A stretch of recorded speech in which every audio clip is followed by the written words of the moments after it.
The many faces of the brilliant Harry Enfield there.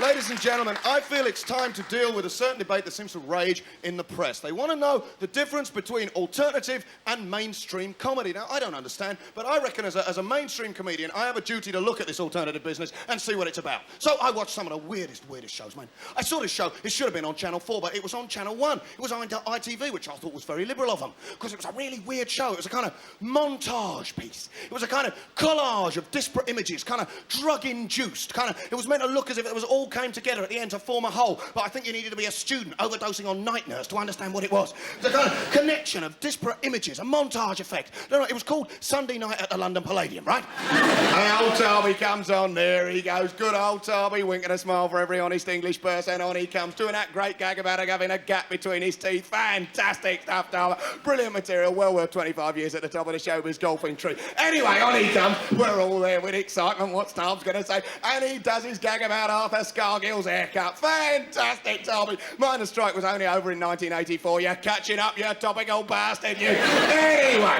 the show starts, and it's always the same. Darby always introduced the first act, and it's always a female singer. A girl singer, a chanteuse. A chanteuse, ladies and gentlemen, a girl singer. Always introduces the same way. Always says, this woman is enormous in the United States, which is show business slang for you've never flipping heard of her. And she comes on and she's allowed to do one of two numbers. They're only allowed a choice of two. They can either sing I Will Survive or The Power of Love. That's the only two they're allowed. And anyway, she starts her song. And this is where it gets weird, ladies and gentlemen. This is where the kind of drug-induced student effect happened. Because halfway through the second chorus, she's belting it out, giving it the full glitter, the full Las Vegas vocal cords.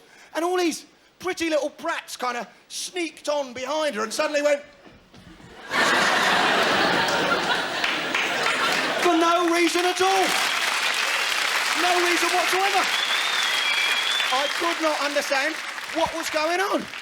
She didn't know they were there. The chanteuse is standing there singing there behind her. She doesn't know. She turns round, they've naffed off. She's back at home at the hotel thinking, Mum, have a look how good I was on Tarby. Look, who are those brats behind me? It's a strange thing, entertainment, but I know that people think I take the miss out of loads of establishment things. That's not true. Eric Morgan's my biggest hero. I think Bruce is good. I love old Brucey. Brucey Forsythy, he's a good comedian and he knows how to run a decent game show. I remember back in the 70s, the Generation Game. That was a fabulous show. I remember I was there. I was an addict. As an adolescent, I was there for the Generation Game. Every Saturday afternoon, perched on the edge of my sofa, I was there going, she'd tell her about the toaster, Brucey. She'd forgotten about the toaster. She'd forgotten the toaster, Brucey. Tell her about it. He's going, oh, no, what is it? What is it? The tea's made. There's the tea towels. I say, forget the tea towels. They're worth naffle. Tell her about the toaster, the toaster. And he's going, oh, what is the toaster? The toaster. I go, yes, the toaster. A bond was formed, but it could not survive. Play your cards right. That is an astonishing concept for a game. A fabulous concept. They've got this pack of cards. It's an enormous pack of cards. Absolutely colossal. No way could you deal them. Demis Roussos could not get one up his sleeve. Obviously a hangover from some 60s Avengers movie, some surreal piece, probably at London Weekend Management, and think, what are we going to do that flipping enormous pack of cards we got down in the basement, eh? Let's bounce up Forsyth's career with it. Fantastic. What's it about? I mean, I'll tell you the rules of Play Your Cards right now. You're going to have to concentrate because it's a little bit complicated. Come on, concentrate. What happens is they show a card and the contestant has to guess whether the next card will be higher or lower. And they play this for 27.5 minutes of prime-time television. Now, how long would that last in your sitting room, eh? 3 picoseconds? Anyone fancy a game and play your cards, right? Piss off. It makes Peggy your neighbour look like Mastermind. You need to have the brains removed. I mean, I reckon that must be the alternative entertainment. I do not know. Because sometimes, sort of audience participation shows, I think, are very short-handed on the audience. I mean, the audience pay their licence and then they're expected to go on the telly. It was all started by Esther Ranson, who we mentioned in the opening. She's a wonderful woman. Esther Ranson, on That's Life, she started this audience participation. At the end of every That's Life, she'd go out in the streets of London trying to find a lovable cockneys to make total dickheads themselves. Hello, I'm Mr. Ranson. Are you a lovable cockney? Called dear old Laura Blimey, yes indeed, apples and pears, trouble and strife, seagull, hasn't the Queen Mum got a lovely smile? Of course I'm a lovable cockney.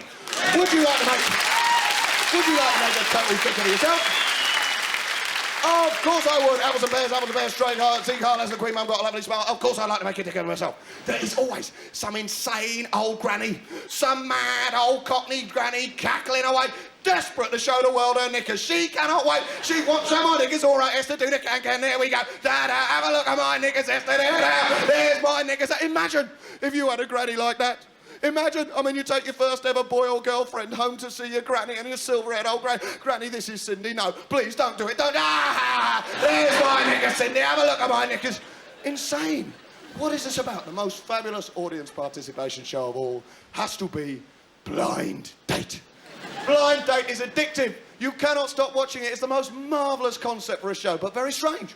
I mean, what is, honestly, the concept of Blind Date? Scylla stands there, says to some poor girl or boy, says to her, which of these three grinning Wally bozos would you least object to shagging? Now, come on. That's what it's about, isn't it? Because we're all thinking, oh, I wonder if they had it off. Oh, I wonder if they did it while they were away together. Oh, I wonder if they had it off. Do you think they shagged? Oh, I don't know. Oh, she won't be able to have it off with him because she's really tall and he's really short. Oh, he. Oh, look, she's got a fat one and he's wearing a bow tie. Flipping he. Because that's what everyone did. They have it off when they went for their afternoon at London Zoo. Because I've been lucky. I went to Australia on tour and I saw the original Australian version. This is true, and it's called Perfect Match. Now, on Perfect Match, they give them a week in Bali. What does old Scylla do? She said, oh, you lucky chucks. You lucky chucks, you've won a romantic dinner for two at McDonald's. Look at that. Now, let's see how they got on last week. Diddly-diddly-doo. Well, it was all embarrassing, really, because, like, he kept taking the lid off his hamburger and fishing out the gherkin, and then he put it on the table, and I put my elbow in it, and I hated that. You never said you minded at the time. Shut up about the gherkin. Did you shag him? It's a strange show. I mean, it's about who links up with who. You know how they decide who's compatible with which person. How they make up a compatibility is the person has to decide which of the three grinning Wally bozos can best remember the previously rehearsed spontaneous joke that they have to deliver, right?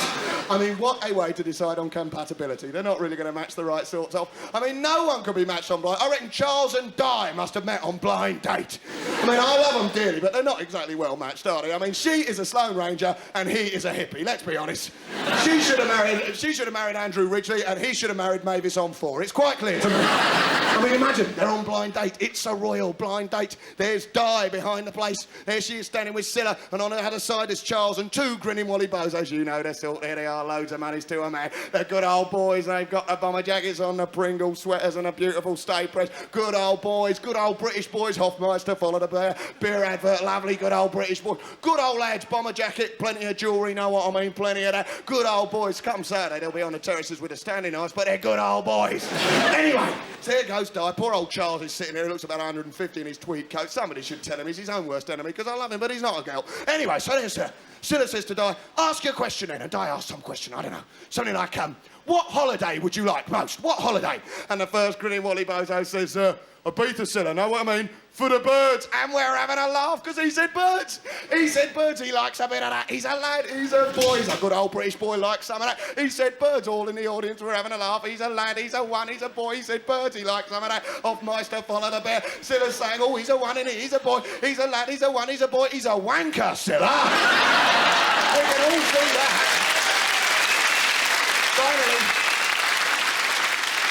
Finally, they got round to Charlie.